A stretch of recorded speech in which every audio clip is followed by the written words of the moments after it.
So what is this simple yet deadly bad habit I speak of? Well, it's simply mixing fats and sugars together, or fats and carbs, and generally a diet that's high in both of these. So the more you can avoid or minimize mixing these two food groups together and avoid consuming too much of them in your diet, the healthier will you remain. See, when you consume a carbohydrate by itself, or with some vegetables for example, your blood sugar rises, and in response, your pancreas secretes insulin to transform your blood sugar into energy, helping in the transport of glucose into your cells, helping store glucose in your fat cells, in your liver, to be used later. And by secreting insulin, your pancreas also helps reduce and normalize your blood sugar level. Now, when we add fat to the picture, if we mix fat with our carbs and sugars, things change, because the presence of fat in the blood impairs the body's ability to respond to insulin. So basically, the fat in your blood prevents insulin from attaching to the receptor sites on your cells, thereby preventing glucose from entering your cells. So you're left with a high blood sugar level and a pancreas that keeps secreting more and more insulin to try and reduce your blood sugar, but to no avail. And over time, this chronic high blood sugar level caused by improper food combining leads to insulin resistance, to glucose intolerance, diabetes type 2, and in some cases type 1, and it damages many of the organs of the body, which is more commonly known as the complications of diabetes, heart disease, and higher risk for heart attacks and stroke. And by the way, heart disease is the leading cause of death for both men and women in the United States and worldwide. Eye diseases, kidney disease, neuropathy, infections, amputations due to infections, etc. My grandmother, God bless her soul, she suffered from the many complications of diabetes towards the end of her life. She had lost most of her vision. They had to amputate one of her legs. So I'm very familiar with the damage that high blood sugar levels can do to the organs and to the body in general. So if you're like me, if you have diabetes in your family, and if you're predisposed to diabetes, you got to be that much more careful with mixing sugars and fats together. It's a shame that I didn't know back then what I know now, because I probably could have helped her. We could have prevented the amputation, which in my opinion is really a barbaric approach. It's painful, it's humiliating, when we can simply reverse and treat chronic high blood sugar levels and the complications of diabetes simply through diet and natural means. About 610,000 people die of heart disease in the United States alone every year. That's 1 in every 4 deaths. Could we eradicate heart disease as the #1 killer by making a simple change of habit, by just following this simple rule of food combining? Some of you may be thinking, well, I don't really mix that many carbs and fats together, so I'm good.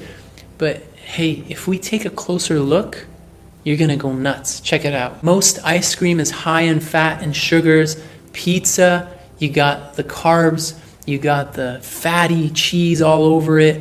Guacamole and chips, you got the fat from the avocados, you got the carbs from the chips. Hummus and chips, because hummus typically contains tahini, which is fat. Any butters, which are high in fat, which you would spread on a bread, peanut butter on toast, even avocado on toast, even simple butter on toast. Nutella is actually one of the best examples of the worst food ever, because it's very high in sugar and very high in fat. Sweetened peanut butter is also a disaster. Deep fried foods are typically carbohydrates that are deep fried in nasty oils.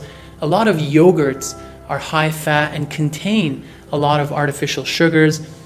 Burgers, because they contain the carbohydrate component, which is the bun, and then the fatty meat, the cheese, the sugar from the ketchup, mayonnaise, which is also fatty, chocolate, which is high in fat, high in sugar, donuts, and most pastries are high in fat, high in carbs.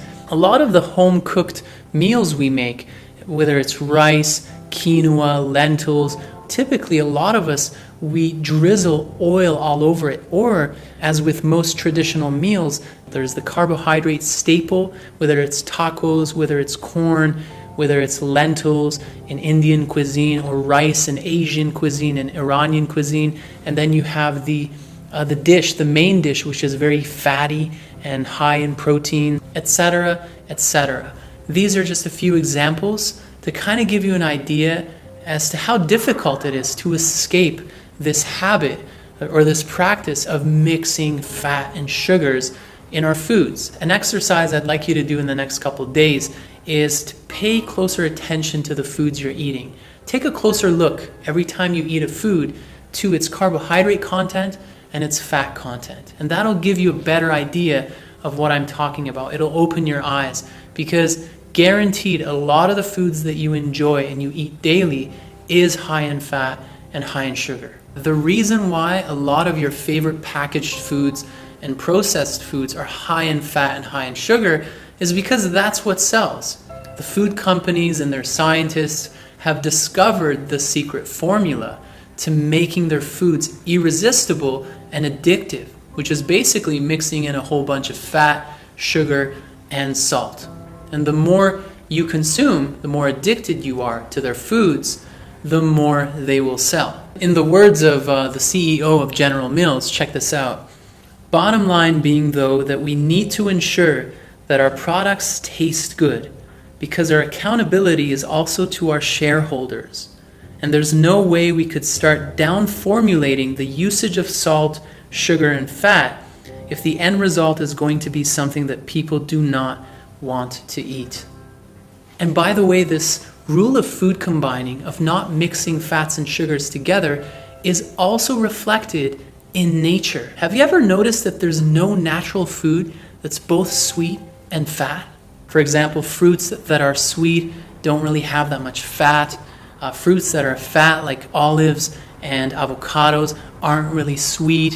When you look at grains, they are typically high in carbohydrate, very low in fat. Nuts and seeds are fat and they're not really sweet. Animal products, meats are fatty, eggs are fatty, dairy products, butter, they're all fatty and not really that sweet. When we look at sugars, sugars are obviously very sweet and high in their carbohydrate content, but low in their fat. You don't find fat in honey, you don't find fat in maple syrup, cane sugar, agave nectar, etc., etc. And if we look at animals in nature, they don't mix fats and sugars together. They don't mix fats and carbs together. You don't see a monkey, drizzling oil over his salad, over the greens he's eating. You don't see a tiger when he kills a deer.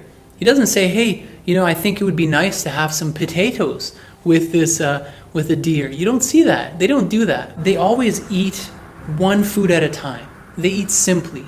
And I believe this is one of the main reasons why animals, wild animals, are so much more healthier than us humans. And if you look back in history, you'll see that it was always the rich class, the royal family, that fell victim to a lot of diseases compared to the poor class and the slaves, because they could afford an abundance of different foods at every meal. They would put on these big feasts. They could afford all these unhealthy foods, fatty meats, wines, refined sugars, whereas the poor class, they couldn't really afford that many ingredients. They could only afford to eat 1 or 2 ingredients, maybe 3 at most, at any given time.